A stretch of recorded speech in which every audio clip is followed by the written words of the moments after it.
Final Futsal Axis Nation Cup 2025 Region Makassar menghadirkan duel panas antara SMA N16 Makassar dan SMA N4 Takalar di Gor Pemuda, Jalan AP Petarani.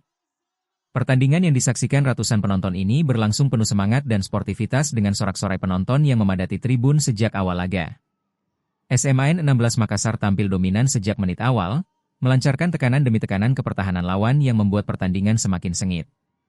Namun hingga waktu normal berakhir, skor tetap imbang 0-0 dan pertandingan harus ditentukan melalui babak adu penalti yang penuh ketegangan. Dalam babak penentuan itu, 4 penendang SMA N16 Makassar berhasil menunaikan tugasnya dengan baik sementara lawan hanya mampu mencetak 2 gol.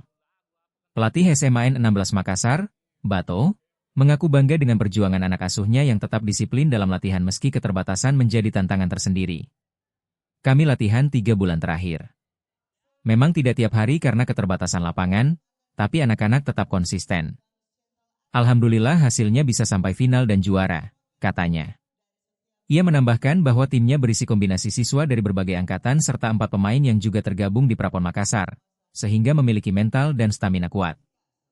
Kemenangan ini memastikan langkah SMA N16 Makassar menuju babak regional Sulawesi yang akan berlangsung di Palu. Download Tribun X sekarang, menghadirkan lokal menjadi Indonesia.